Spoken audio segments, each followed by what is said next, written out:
എന്നെ ശാലിനി മാഡം പറഞ്ഞു വിട്ടതാ. നിങ്ങൾക്ക് വീട് വെക്കാനുള്ള ക്യാഷ് റെഡി ആയിട്ടുണ്ട്. ഞങ്ങൾ ഈ കാര്യം അല്പം മുമ്പ് പറഞ്ഞതേ ഉള്ളൂ. ശാലിനി മാഡത്തിന് ദൈവം രക്ഷിക്കും. ശാലിനി മാഡം ഇല്ലെങ്കിൽ ഞങ്ങൾക്കിതൊന്നും റെഡിയായി കിട്ടില്ലായിരുന്നു. ഇതാ ചെക്ക്. മാഡത്തിന്റെ സ്വന്തം റിസ്കിൽ തരുന്ന കാശ. 30 ലക്ഷം രൂപയുണ്ട്. 30 ലക്ഷം രൂപയോ? അതെ, ഇന്നത്തെ കാലത്ത് തെറ്റില്ലാത്തൊരു വീട് പണിയണമെങ്കിൽ ഇത്രയെങ്കിലും വേണമല്ലോ. ഇവൾക്ക് ഇവിടുന്ന് ഇത്രയധികം കാശ്, അതും ദാനം ചെയ്യാനായി. ഇത്രയും വലിയൊരു തുക ഇവൾ എന്തായാലും സ്വന്തം ശമ്പളത്തിൽ നിന്ന് എടുത്ത് ചെലവാക്കില്ല.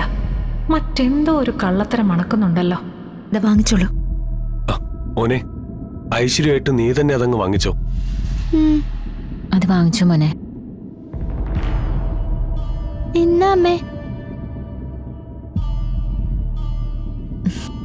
എന്നാ പിന്നെ ഞാൻ ഇറങ്ങുന്നു. മാഡത്തോട് ഞങ്ങളുടെ അന്വേഷണം പറയണം. തീർച്ചയായും പറയാം. ആ,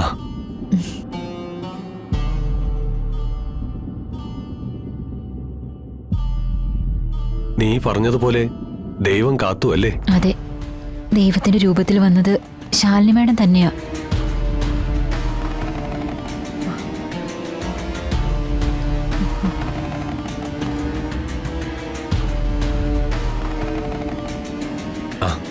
നമസ്തേ. അല്ല, എന്താ നിങ്ങളും കളക്ടറും തമ്മിലുള്ള ബന്ധം?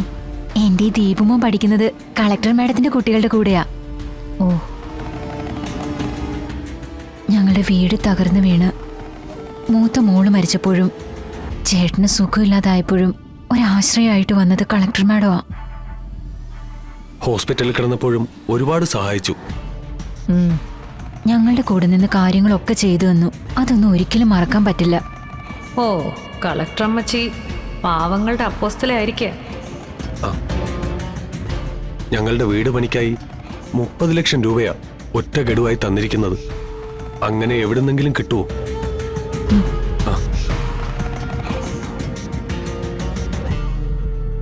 ഞങ്ങളെ സഹായിക്കാൻ വേണ്ടി മാഡം ഒരുപാട് കഷ്ടപ്പെടുന്നുണ്ട്.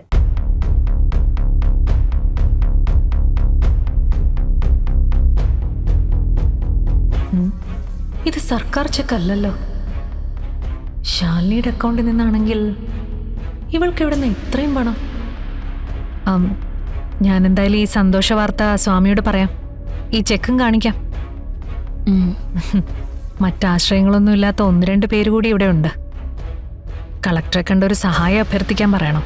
ചിലപ്പോ ഇതുപോലെ സഹായിച്ചാലോ.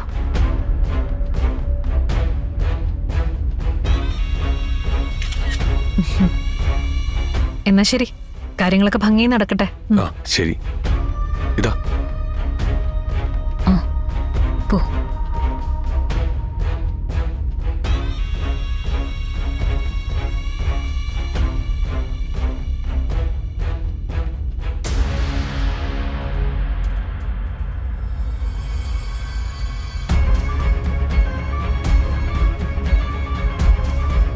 ശാലിനി, നീ എൻ്റെ പിന്നാലെയല്ല, ഞാൻ നിന്റെ പിന്നാലെയാ. ഈ 30 ലക്ഷം രൂപ നിന്റെ അക്കൗണ്ടിൽ എവിടുന്നാ വന്നതെന്ന് ഞാൻ കണ്ടുപിടിച്ചിരിക്കും.